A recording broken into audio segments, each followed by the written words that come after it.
এটা হলো রাঙা আলু। আপনারা নিশ্চয়ই এর নাম জানেন, আপনারা অনেক ধরনের নিশ্চয়ই খান। আমি কিভাবে খাই আপনাদের তাই আজকে দেখাবো। রাঙা আলুকে ভালো করে ধুয়ে নিয়ে ছাল ছাড়িয়ে দুদিকে কেটে নিয়ে আমি সেদ্ধ করে নেব। ভালো করে ছাল ছাড়িয়ে ধুয়ে নিয়েছি।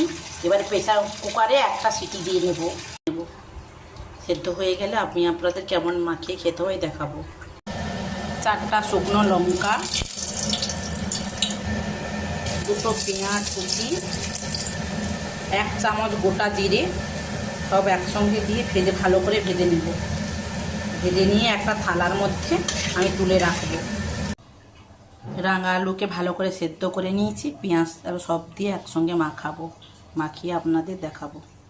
তেল দিয়ে ভালো করে মাখিয়ে নিয়েছি। গরম গরম খাবেন, গরম ভাতের সঙ্গে খুব ভালো লাগবে খেতে। মিষ্টি মিষ্টি লাগে খুব, ঝাল দিলে ঝাল ঝাল লাগবে।